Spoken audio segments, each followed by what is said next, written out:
présidentielle de 2010 n'a pas été remportée par le régime actuel, ce qui veut dire que vous ne devriez pas être là où vous êtes en ce moment.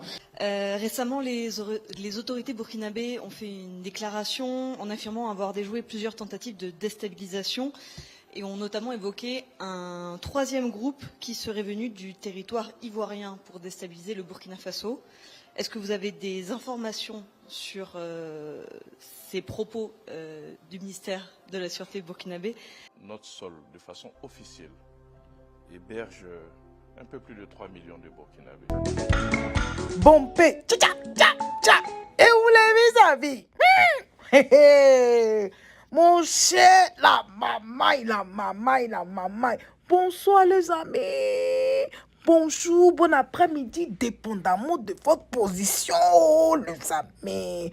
Venons s'affairer un peu. En tout cas, venons s'affairer. Venez, on va s'affairer. Est-ce que vous savez que... Mon cher porte-parole du gouvernement, là, mon cher, il a parlé, non? On lui a posé des questions concernant ce que Bougie a dit. On lui a posé des questions concernant ce que le président de Burkina a dit. On lui a posé des questions sur ce que les gens ont dit. Plusieurs questions. Mon cher, vous allez voir les réponses. Il a parlé les gbés aux gens. Il a parlé les gbés aux... Sans plus tarder, les amis, écoutez le porte-parole du gouvernement. À tout à l'heure. Bye bye. Que vous-même, dans votre question, avez rappelé que ça fait plusieurs fois que les présumées tentatives de déstabilisation sont annoncées par les autorités burkinabées. Ce que je peux dire, c'est que la Côte d'Ivoire est une terre d'hospitalité. La Côte d'Ivoire est une terre d'accueil. La Côte d'Ivoire, dans sa politique, n'a jamais participé à la déstabilisation d'un pays voisin et n'a pas l'intention de le faire, puisque dans tous les cas, c'est ici que tous les pays qui ont quelques difficultés voient leurs ressortissants venir. Point n'est besoin de vous rappeler que nous avons près de 60 000 réfugiés burkinabés qui ont fui les actes donc du terrorisme dans leur pays. Il n'est pas non plus besoin de rappeler que notre sol, de façon officielle, héberge un peu plus de 3 millions de Burkinabés.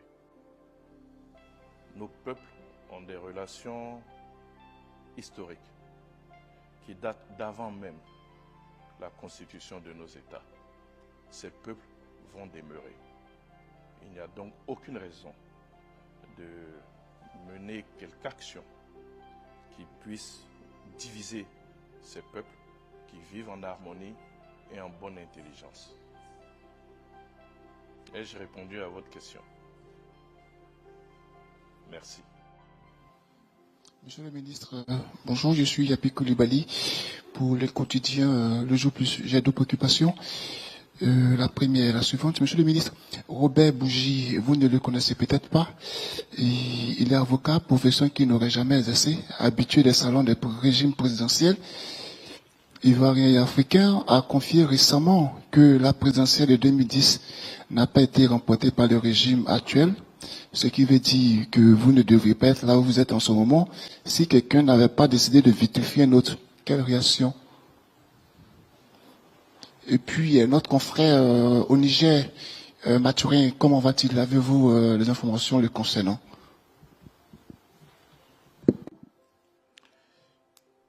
Bien, pour votre première question, je m'étonne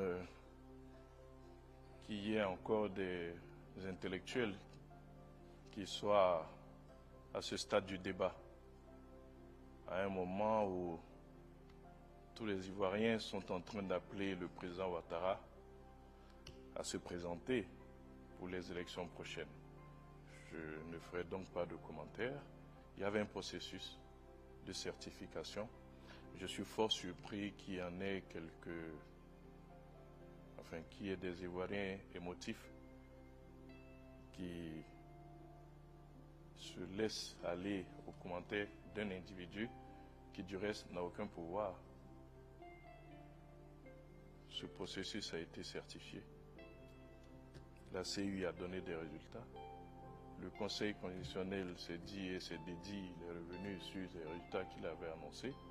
le groupe d'experts s'est prononcé. Enfin, on a tout ça et puis un individu qui a écrit un livre, parce que c'est important de le dire, et qui fait des interviews dans le cadre de la promotion de son livre, veuille dire autre chose et puis que cela fasse débat. Nous souhaitons que ce livre soit un best-seller. Ce serait bien pour M. Bourgi. Pour le reste, je voudrais juste lui rappeler que Internet a la mémoire immense et je le laisse à ses propres contradictions parce que nous sommes des contemporains. Pour la seconde question, M. Mathurin, nous avons été heureux d'apprendre enfin qu'officiellement il a été inculpé et de savoir ce qui lui est reproché. Donc à partir du moment où ce processus a été judiciarisé, nous sommes sereins en ce qui concerne donc la sécurité de notre compatriote. N'oubliez pas que nous sortons d'une situation où personne ne savait où il était et que même les démarches officielles que nous avions entreprises avec notre consul n'avaient pas donné de réponse satisfaisante. Donc nous sommes heureux de savoir aujourd'hui où il est et ce qui lui est reproché. Et nous allons continuer donc de suivre ce processus en souhaitant que justice soit dite et que la vérité éclate. Bonsoir Monsieur le Ministre, je suis Vénan Saka, journaliste pour le quotidien L'Inter. En semaine, un confrère annonçait que l'État de Côte d'Ivoire disposait d'informations selon lesquelles il y aurait à Bobo Dioulasso un groupe armé de démobilisés, d'ex-démobilisés ivoiriens qui seraient en train de s'entraîner là-bas. Est-ce que cette information est avérée? Si oui, qu'est-ce que le gouvernement entend faire après avoir évidemment convoqué, selon le confrère, je crois le premier conseiller des affaires politiques de l'ambassade du Burkina en Côte d'Ivoire? Un État se gère avec responsabilité. Il n'y a aucun intérêt à diffuser des informations qui puissent, comme je le disais tout à l'heure, créer des troubles entre les populations de nos pays. Ce que je puis vous assurer, c'est que la responsabilité du gouvernement, c'est de protéger le périmètre de la Côte d'Ivoire, c'est de protéger le territoire national, et ce territoire est protégé. Je peux vous en donner l'assurance. Pour le reste, en attendant que ce confrère apporte davantage de preuves, ils ne sont pas informés. En tout cas, pas au niveau du Conseil des ministres. Bonjour Monsieur le Ministre, Binta Diane de RFI. Concernant le journaliste Serge Mathurin, tout à l'heure vous avez dit qu'aujourd'hui le processus est judiciarisé. Est-ce que vous pouvez nous dire pour quel fait il est inculpé et où il se trouve aujourd'hui? Merci beaucoup. Ah, mais nous avons suivi avec beaucoup d'intérêt l'intervention donc du ministre de la Défense du Burkina, qui nous a dit clairement que notre compatriote aurait contribué à héberger quelqu'un qui serait allé préparer un coup d'État. C'est un peu alambiqué, mais toujours est-il qu'il serait lié à cette présumée tentative donc de coup d'État. Donc il y a certainement un lien entre le Niger et le Burkina. C'est vrai qu'ils ont créé donc une association.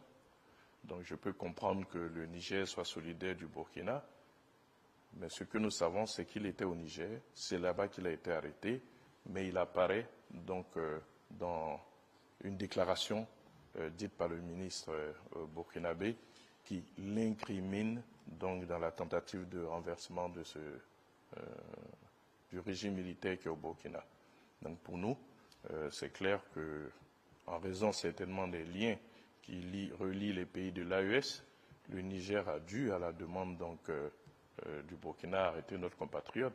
Mais pour nous, c'est une bonne nouvelle, parce que jusqu'alors, les autorités nigériennes disaient ne pas savoir où il est. Maintenant qu'il apparaît dans une déclaration officielle, mais nous nous en réjouissons. Nous savons qu'officiellement, il a été arrêté. Et puis nous attendons la suite des événements. Mais je peux vous assurer que notre consul suit ce dossier-là. La date du prochain conseil a été fixée au 16 octobre. Donc c'était tout pour cette vidéo, les amis. Laissez vos commentaires.